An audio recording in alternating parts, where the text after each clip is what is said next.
This introduction sets up a split. There are two kinds of world system, and they do not share one physics. The first is closed, reversible, ruled by symmetry, and predictable. The second is open, dissipative, and adaptive. Here is the step that makes the whole argument go through. Both systems obey identical physics and identical chemistry. A replicating virus hides no new force that a crystallizing mineral lacks, so the difference between them cannot be found by looking harder. Finer measurement makes the second system less distinguishable from the first, not more distinguishable from the first, not more distinguishable. So reductionism fails twice over. It fails to explain complexity, and worse, it fails even to detect it. What separates the second system is that its rules themselves evolve, encoding function against a volatile world. Set the virus against a transistor of its own size, and you see one scale with opposite mastery. We are masters of miniature artifacts and victims of miniature organisms. The chapter's job is to license a second paradigm. That paradigm is incommensurable with the first, yet compatible with it, a paradigm for far from equilibrium, purposeful matter. This section contrasts two kinds of system built from the very same physics. Call the first one A, closed, reversible, ruled by symmetry and law. Call the second one B, open, dissipative, adaptive, ruled by information and history. The whole argument of the chapter turns on where their difference lives. It lives in their organization and never in their components. A replicating virus holds no new physics that a crystal lacks. Both obey gravity and covalent chemistry. What separates them is evolved function. B has adapted, so its own rules change to anticipate the world. Here is the inversion. The argument depends on finer measurement dissolves the distinction rather than sharpening it. Reductionism in the units of analysis cannot even detect complexity, let alone explain it.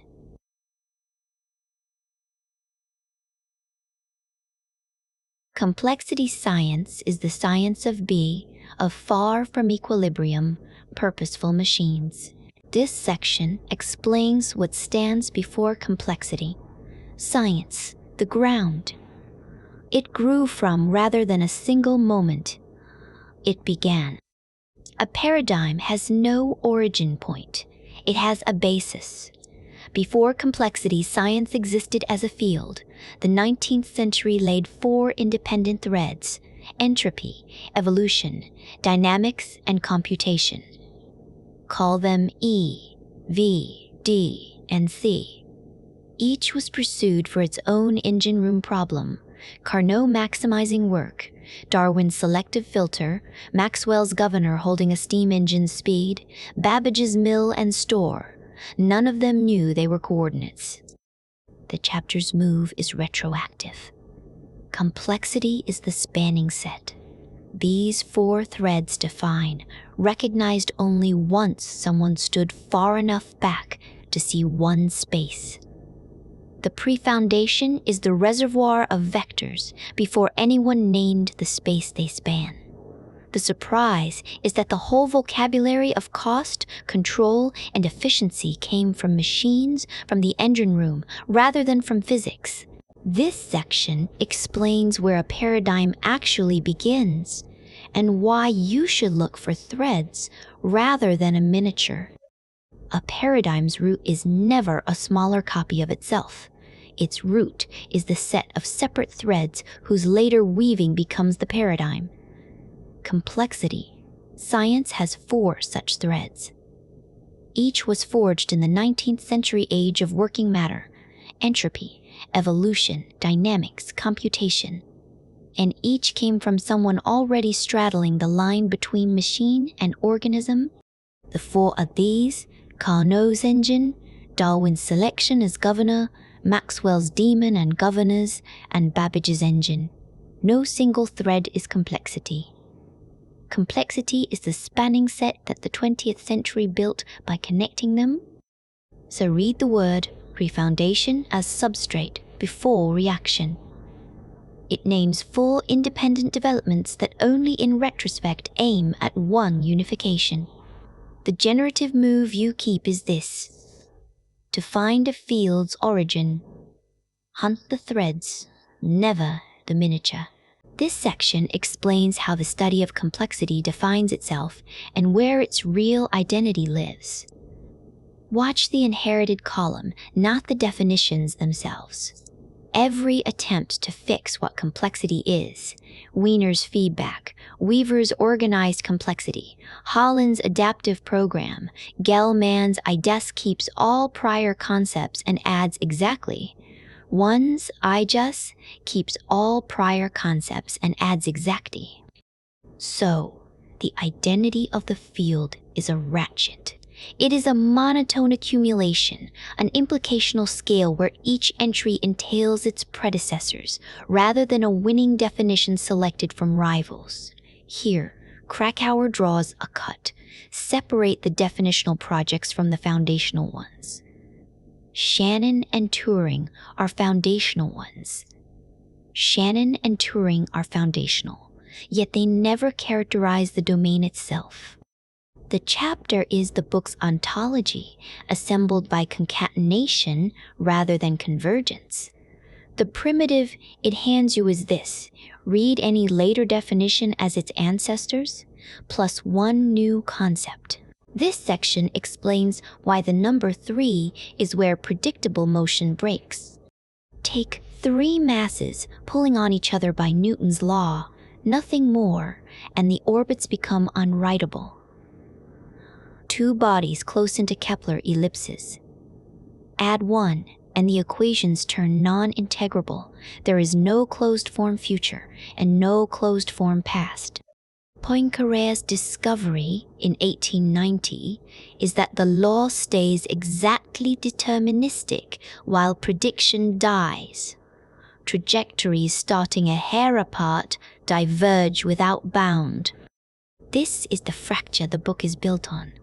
Escaping the A world of symmetry and solvable law needs no exotic physics and no swarm of parts.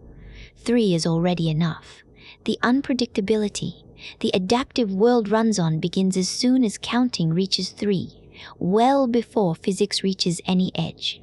This section explains why an effective theory is simpler than the substrate beneath it. Reverse the folk adage. An effective theory, whether thermodynamics, population genetics, or a mind, is always simpler than the substrate. It coarse grains. The whole is less than the sum of its parts, not greater than it. Emergence names the gap between obeys and is determined by the 2 columns. Anderson drew. That gap is measured.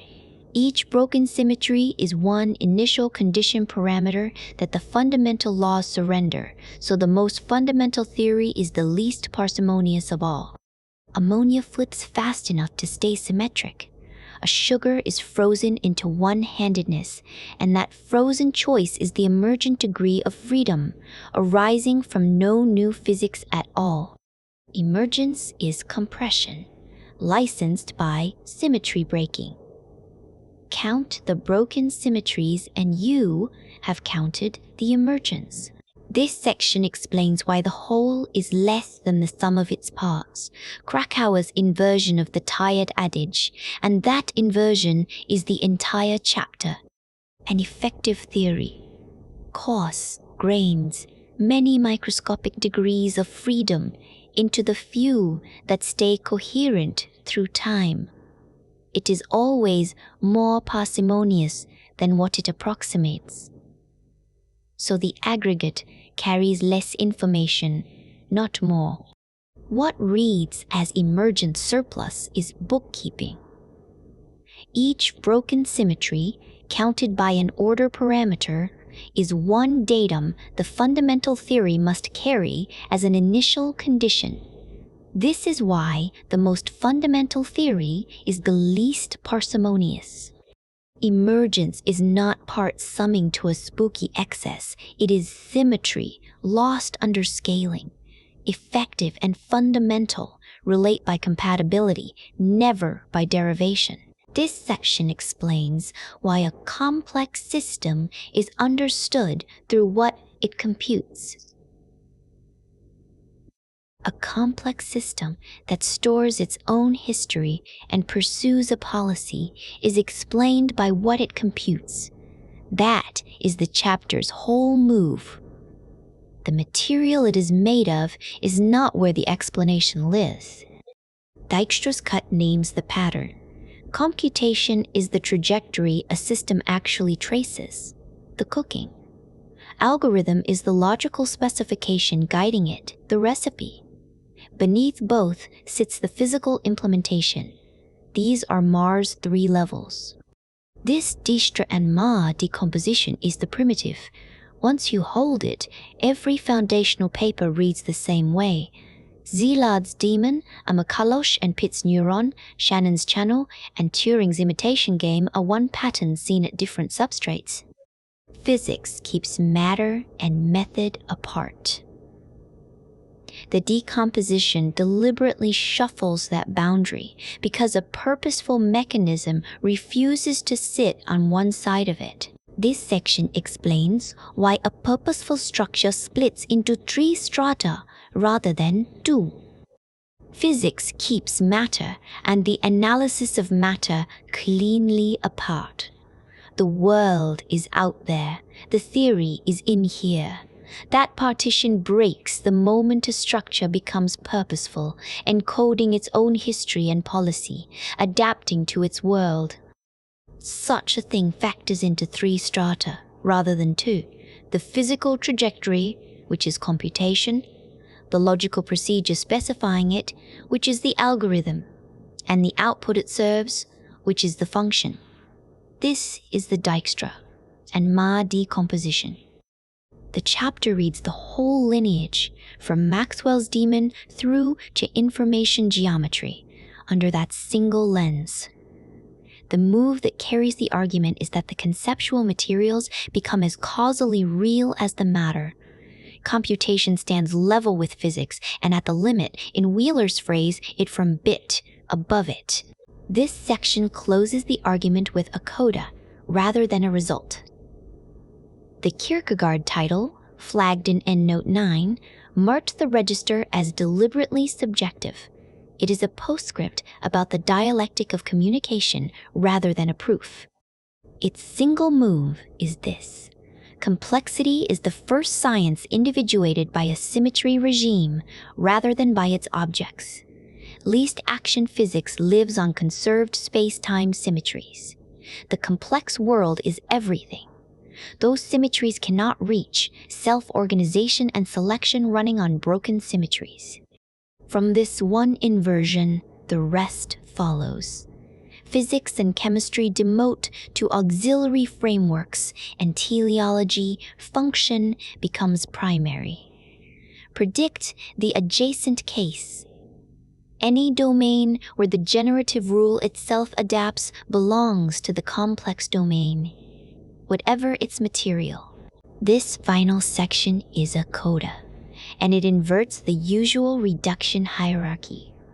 Fundamental physics grounds everything in symmetries preserved under least action. The complex world is precisely what breaks those symmetries, so its generative axis is selection and self-organization on broken symmetries. And physics and chemistry demote to auxiliary frameworks serving function, Schronzau. The title is The Tell. It borrows Kierkegaard's concluding unscientific postscript in footnote 9, flagging that a science of purposeful, history-laden matter cannot be closed like a theorem. The knower sits inside the system it describes. 2 centuries of machine-inspired inquiry converge on a new ontology rather than a new law. Information, energy, and computation form the continuum where order and teleology carry the explanation rather than time symmetry. This section reframes strong emergence as compilation. Strong emergence stops being spooky the moment you read it as compilation. A compiler takes a short symbolic source, low in information, and expands it into vast coordinated material activation. Electrons steered through transistors by one line of code. Downward causation is just that expansion running an evolved pathway. No top-down force reaches back. The parts were always going to be more than the whole that specified them. The inversion that makes this reading work is the one that overturns the usual emergence story. Coarse graining loses information upward. Supervenience adds it downward. Many it's from few bits. A cell reading a ligand into gene expression is the same move. The compiler is only its cleanest exemplar. This section explains why strong emergence stops being mysterious. Notice that a compiler already does it.